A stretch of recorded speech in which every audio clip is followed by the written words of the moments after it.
Almost immediately after Glee premiered in 2009, many predicted that co-star Chris Colfer would become one of Hollywood's most sought-after stars. But these days, he's rarely seen, at least in front of the camera. Since leaving Glee in 2015, Colfer has quietly transformed himself from an on-camera A-lister to a behind-the-scenes powerhouse. So what exactly does he have going on? Let's investigate. On the one hand, you have to give credit to Colfer for staying committed to Glee. Although the show lost fans and critics over the years, Colfer stuck by the role that made him famous through 6 seasons and 121 episodes. But while that may have pleased loyal fans of the show, playing Kurt Hummel for such an extended period of time may prove to be a major hurdle for Colfer as he attempts to move on to bigger and better projects. With each passing season, TV watchers became more and more used to seeing Colfer as Kurt. Why are you crying and laughing at the same time? It's a problem that many actors on long-running television shows face, and it's often why they never really recover. Just look at his co-star Lea Michele. Colfer seems aware of this concept, and instead of trying to move directly from Glee to another major role, he pivoted away from TV almost entirely.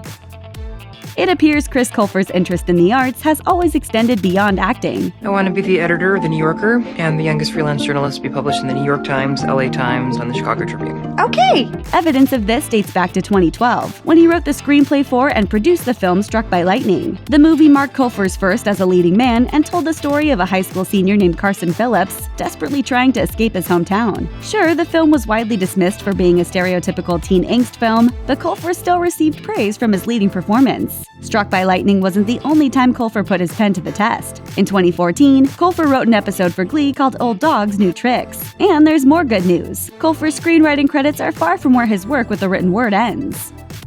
I'm very, very fortunate because it used to be acting was the career and writing was the hobby. Now it's completely switched. Chris Colfer's writing skills aren't limited to the screen. He's also used his talents to create a wildly successful book series. Launched in 2012, The Land of Stories has earned Colfer a devoted following of YA fans, launched 5 sequels, and even landed him a spot on the New York Times bestseller list. Sounds exactly like the kind of thing Hollywood would adapt into a film franchise, right? Not so fast. Colfer was initially hesitant about turning the books into movies, telling Publishers Weekly, "I want a great movie because I still have so much planned for future books, maybe even a prequel series. So I want to make sure if it gets done, it is done well." Someone apparently convinced Colfer to take the plunge, because in June 2017, it was announced that the first book of the series, The Wishing Spell, would be made into a feature film. Not only that, but Colfer is also set to make his directorial debut with the project, according to The Hollywood Reporter. So why won't Hollywood cast him anymore? Maybe because he's the one doing the casting now.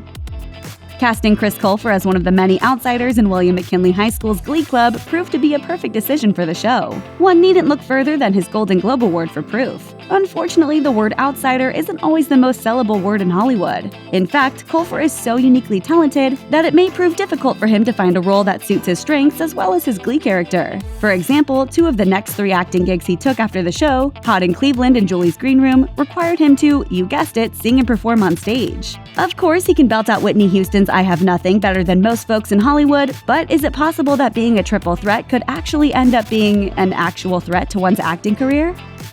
We've clearly established that this actor's writing talents have taken him to a level of success even greater than what he achieved on Glee. But he still seems to harbor a desire to break out big as a leading man. In 2017, Chris Colfer once again created a star vehicle for Chris Colfer. One day, you all work for me. According to The Hollywood Reporter, Colfer was set to pen a fantasy series called Indigo about, quote, the mysterious world of indigo children, and the dark forces working to exploit their powers. Colfer planned to write and direct the pilot, as well as star as the series' lead. It would have been his big return to a recurring TV role since the end of Glee in 2015, but there haven't been any updates on the project since it was announced in 2017. In fairness, TV and film projects can sometimes take years, even decades to come to fruition, but for the time being, it seems like Colfer's leading man ambitions are still on a shelf.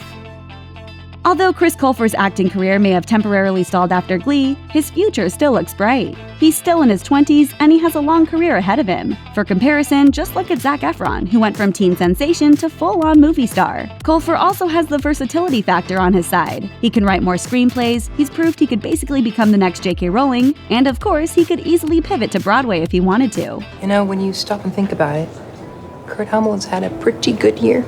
The possibilities are endless. Not to mention, Glee was his first professional acting credit, and he absolutely nailed it, then used his fame to pursue other creative passions. Or as he humbly told the Seattle Times in 2017, "I have had a long line of beginner's luck. which I hope continues for a long time. In other words, this guy hasn't sung his swan song quite yet.